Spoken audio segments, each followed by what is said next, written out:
hasil dari layanan bimbingan konseling di sekolah dasar mengenai bimbingan untuk mengidentifikasi dan mengatasi sumber perilaku anak, yaitu sikap menghukum diri sendiri pada siswa kelas 5 SD. Yuk langsung saja.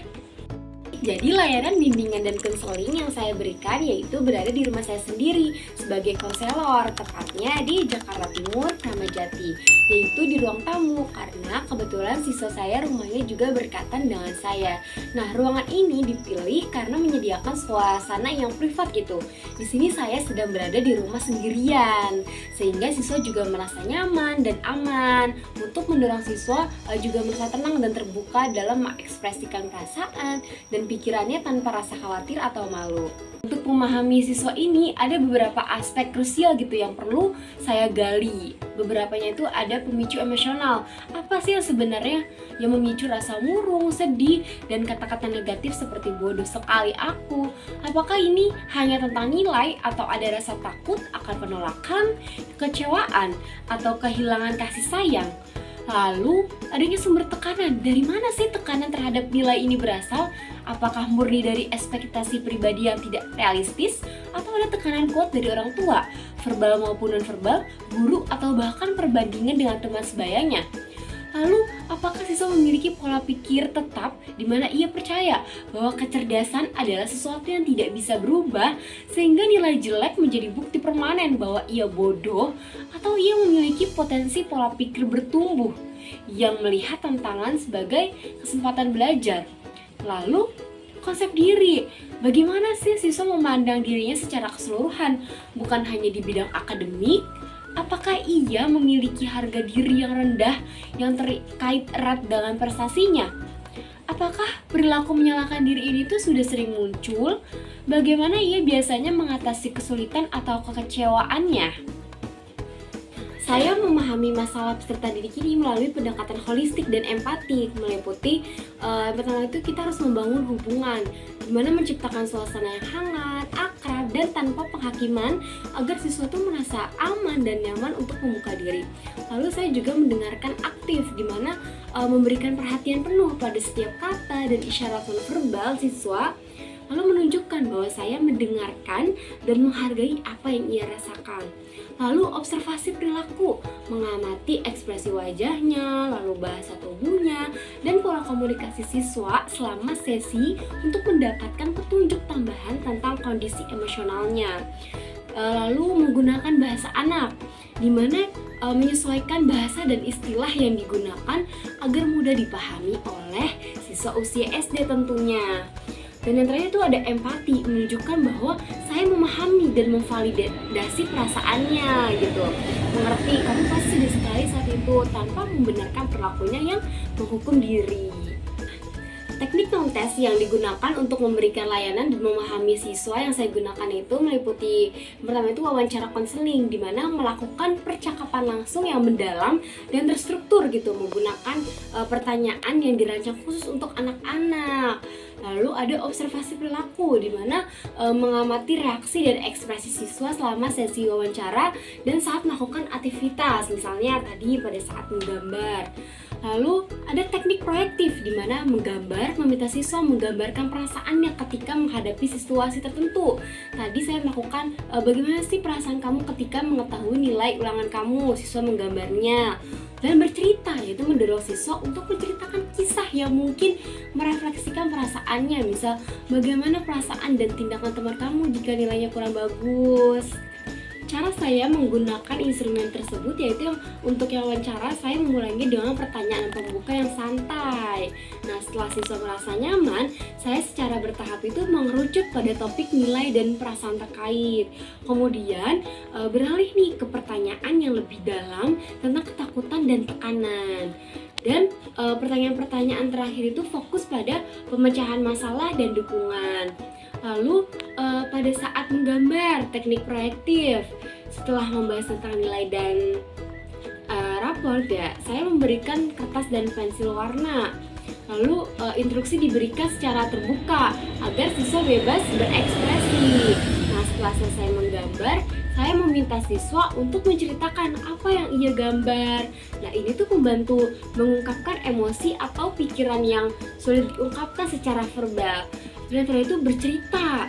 Dimana pertanyaan seperti, kamu pernah tidak melihat nilai teman kamu yang kurang bagus, kira-kira apa yang mereka rasakan atau lakukan? Atau, oh iya, kalau teman mendapat nilai yang kurang bagus, apa yang akan kamu katakan kepadanya? Nah, itu secara tidak langsung berfungsi sebagai teknik proaktif. Ini memungkinkan siswa memproyeksikan perasaannya atau apa yang ingin ia ketahui tentang reaksi orang lain ke dalam konteks teman sebaya. Jadi peserta didik ini tuh menunjukkan kecemasan berprestasi yang signifikan dan cenderung menghukum diri sendiri ketika menghadapi kegagalan akademik. Nah, ia ini memiliki pandangan yang sangat kritis terhadap dirinya sendiri terkait nilai. Ucapan seperti bodoh sekali aku, habis aku, itu mencerminkan internalisasi kesalahan dan rasa takut yang mendalam akan ketidakpuasan atau kemarahan dari orang tua.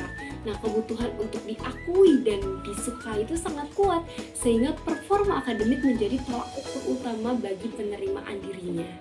Nah, beberapa faktor penyebab utama dari masalah peserta didik ini adalah yang pertama itu adanya tekanan akademik dari orang tua. Hasil wawancara mengindikasikan adanya ekspektasi tinggi dari orang tua terkait nilai. Pernyataan siswa seperti, kalau di rumah ada yang bilang apa kalau nilai kamu turun, terus menunjukkan adanya konsekuensi atau reaksi negatif dari orang tua ketika nilai tidak sesuai harapan yang memicu ketakutan dan berlaku menyalahkan diri. Lalu siswa kemungkinan besar itu belum memahami konsep bahwa kemampuan dapat berkembang. Ia melihat nilai jelek sebagai bukti permanen dari kebodohan dirinya, bukan sebagai proses dari belajar. Lalu adanya kebutuhan kuat untuk diakui dan disukai. Nilai bagus menjadi cara untuk mendapatkan validasi tersebut, sehingga nilai jelek mengancam rasa penerimaan dirinya. Lalu siswa ini belum memiliki strategi yang efektif untuk menghadapi kekecewaan atau kegagalan, sehingga melarikan diri ke dalam perilaku menyalahkan dirinya sendiri. Nah, layanan utama yang diberikan kepada bimbingan individual ini, saya memfokuskan pada pembangunan kesadaran diri emosionalnya, di mana saya membantu siswa mengenali lalu mengekspresikan berbagai perasaannya secara verbal dan non-verbal.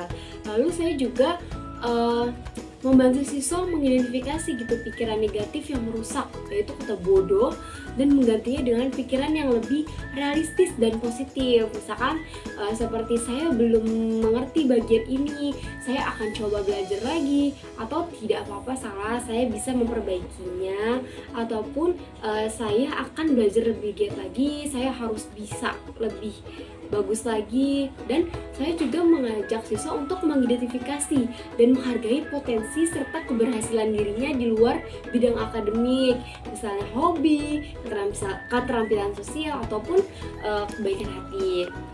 Lalu saya juga menjelaskan bahwa kesalahan adalah bagian alami dari belajar dan merupakan kesempatan untuk tumbuh, bukan tanda dari kegagalan.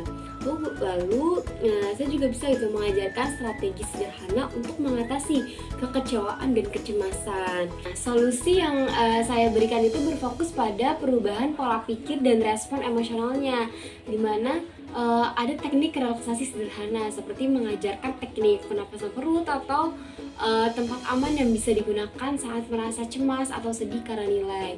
Lalu mendorong siswa untuk mengubah pernyataan negatif tentang diri kayak aku bodoh menjadi pernyataan yang berfokus pada usaha untuk perbaikan. Aku akan coba lebih keras lain kali.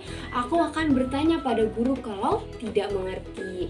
Dan menganjurkan siswa untuk menggambarkan atau menuliskan perasaannya setelah mendapatkan nilai untuk membantu melepaskan emosi dan merefleksikan situasinya. Lalu memberikan pujian dan penguatan positif terhadap usaha yang telah dilakukan siswa dalam belajar, bukan hanya pada hasil dan nilai.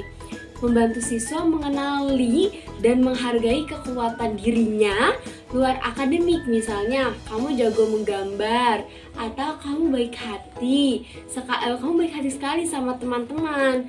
Nah, lalu komunikasi dengan orang tua, memberikan masukan dan saran kepada orang tua mengenai pentingnya dukungan emosional, mengurangi tekanan berlebihan, dan fokus pada proses belajar anak. Efektivitas solusi menunjukkan perkembangan positif yang signifikan gitu. Penurunan frekuensi dan intensitas, di mana perilaku menyalahkan diri sendiri seperti ucapan bodoh sekali aku mulai berkurang frekuensi dan intensitasnya. Siswa tidak lagi langsung menunjukkan reaksi ekstrim setiap kali nilainya menurun. Lalu siswa juga mulai mampu mengungkapkan kekecewaannya dengan cara lebih konstruktif gitu. Seperti saya sedikit sedih karena belum berhasil di pelajaran ini, daripada langsung menyalahkan diri sendiri secara menyeluruh gitu. Lalu peningkatan kemampuan di mana siswa itu menunjukkan inisiatif untuk meninjau kembali kesalahannya, bertanya pada guru, atau mencari cara lain untuk memahami materi yang sulit, alih-alih hanya terpuruk dalam kesedihan. Dan mulai menginternalisasikan mindset bertumbuh. Ada indikasi bahwa siswa mulai memahami bahwa nilai jelek bukanlah atau nilai yang kurang atau nilai yang menurun bukanlah gambaran permanen dari kemampuannya, melainkan kesempatan untuk belajar dan berkembang. Lalu peningkatan kepercayaan diri, siswa terlihat lebih berani untuk mencoba hal baru di kelas dan tidak terlalu takut melakukan kesalahan. Saran saya dalam menangani masalah peserta didik tersebut itu adanya konsistensi dukungan bimbingan konseling. Lanjutkan sesi bimbingan individu ini secara berkala gitu untuk memantau perkembangan, memberikan penguatan positif dan mengatasi tantangan baru yang mungkin muncul. Lalu kolaborasi dengan guru kelas. Nah, berkoordinasi aktif dengan guru kelas untuk menciptakan lingkungan belajar yang suportif, di mana kesalahan adalah bagian dari proses dan upaya dihargai lebih dari sekadar nilai akhir. Lalu adanya edukasi dan konseling orang tua, di mana mengadakan sesi konseling lanjutan dengan orang tua untuk membantu mereka lebih memahami kebutuhan emosional anak, mengajarkan cara untuk memberikan dukungan positif yang tidak berfokus pada tekanan hasil, serta membangun komunikasi yang lebih terbuka. Lalu kita juga bisa pengamatan keterampilan, di mana ajarkan lebih banyak strategi untuk membangun ketahanan diri siswa dalam menghadapi kegagalan dan kritik. Lalu adanya aktivitas penguatan harga diri, dorong siswa untuk berpartisipasi dalam kegiatan ekstrakurikuler atau hobi, di mana ia dapat merasakan keberhasilan dan membangun rasa percaya diri di luar akademik.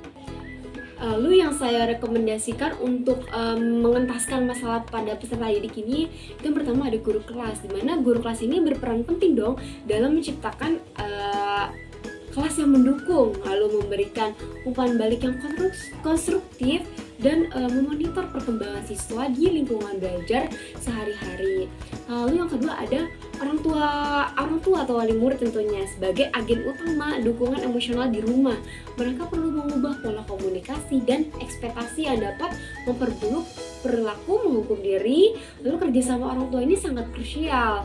Dan yang terakhir itu ada psikolog anak jika benar-benar diperlukan apabila perilaku menghukum diri sendiri itu bersifat sangat parah dan mulai mengganggu fungsi sosial atau emosional peserta didik secara signifikan, atau jika ada indikasi masalah kecemasan atau depresi yang lebih dalam, rekomendasi untuk konsultasi lebih lanjut itu dengan psikolog anak akan dipertimbangkan. Baik, sekian presentasi hasil dari saya memaparkan layanan bimbingan konseling di sekolah dasar yang sudah saya lakukan.